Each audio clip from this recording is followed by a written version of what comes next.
My name is Adrian, a 33-year-old man, and I planned a surprise for my wife that I thought would light up her whole year. Italy had always been her dream destination.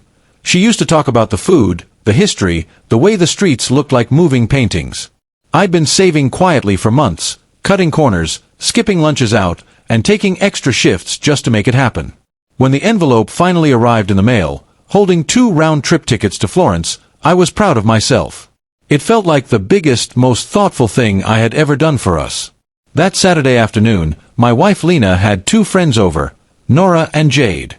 They were chatting in the living room when I walked in holding the envelope behind my back. My heart was pounding, but in a good way. I imagined Lena gasping, hugging me, maybe even tearing up. It was supposed to be a moment we'd talk about for years. "Hey babe," I said with a nervous smile. "I have a surprise for you." Lena glanced at me but didn't look excited, just mildly curious. "What is it?" "I'm busy talking with the girls." "It'll only take a second," I said, still hopeful. I handed her the envelope. "Open it." She sighed dramatically, like I had asked her to do paperwork, not unwrap a dream. She slid her finger under the flap, pulled out the tickets, and stared at them for a long moment. I waited for the reaction I'd imagined. Instead, she let out a short, unimpressed laugh. "Oh, Italy," she said flatly. "Really?" I blinked. "Yeah. You always said you wanted to go." She shook her head and tossed the tickets onto the coffee table like they were grocery coupons. "Pass. I don't have time for that. And honestly, I'm not in the mood for some long flight. You should have asked me before blowing money." The silence that followed felt heavy and uncomfortable. My cheeks burned. I didn't know what to say. For a moment I just stared at her, wondering how something so thoughtful could be dismissed so quickly. Then something unexpected happened. As the tickets hit the table, Nora, her closest friend, leaned forward and grabbed them before they slid off the edge. She looked at them, eyes widening. "Wait. These are amazing. Florence. Adrian, you got actual Florence tickets." I nodded slowly. "Yeah. For us. A whole week." She let out a little gasp. "This is incredible. I've always wanted to go." "Lena, are you serious? You're turning these down?" Lena rolled her eyes. "It's not a big deal. It's just Italy. And I don't want to be stuck traveling right now." "Not a big deal," Nora said softly. She turned toward me. "Honestly, Adrian, this is one of the most thoughtful surprises I've ever seen someone do." Lena crossed her arms tightly. "Why are you making such a fuss?" "Because it is a fuss," Nora said, her tone surprisingly firm. "Do you know how many people would love this?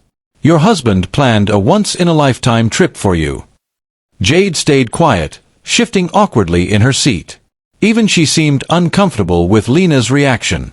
I picked up the tickets from Nora's hands, not wanting to drag her into our tension. "It's fine," I said, trying to keep my voice steady. "I didn't mean to interrupt your afternoon. I just thought you'd be happy." Lena shrugged. "Next time ask before you do something so big." That stung more than I expected. I walked to the kitchen to get some water, partly to collect myself, partly to avoid saying something in the heat of the moment. A few minutes later, I heard footsteps behind me. It was Nora. "Hey," she said softly, leaning on the doorway. "I'm really sorry about how she reacted. It wasn't fair." I gave a weak smile. "It's okay. I guess I misread things." "No," she replied immediately. "You didn't misread anything. Anyone would be thrilled. Lena's been different lately. You didn't deserve that." I nodded, grateful for the kindness. She hesitated, then added, "If she doesn't want to go, someone else would be lucky to." I didn't know what to say to that, so I just thanked her. After she went back to the living room, I heard them talking in hushed tones. A small argument broke out, Lena accusing Nora of taking sides, Nora saying she was simply being honest, Jade trying to calm them down. By the time they left, the atmosphere was thick with tension. That night, I tried to speak to Lena again. "Why did you react like that?" I asked gently. "Italy was your dream."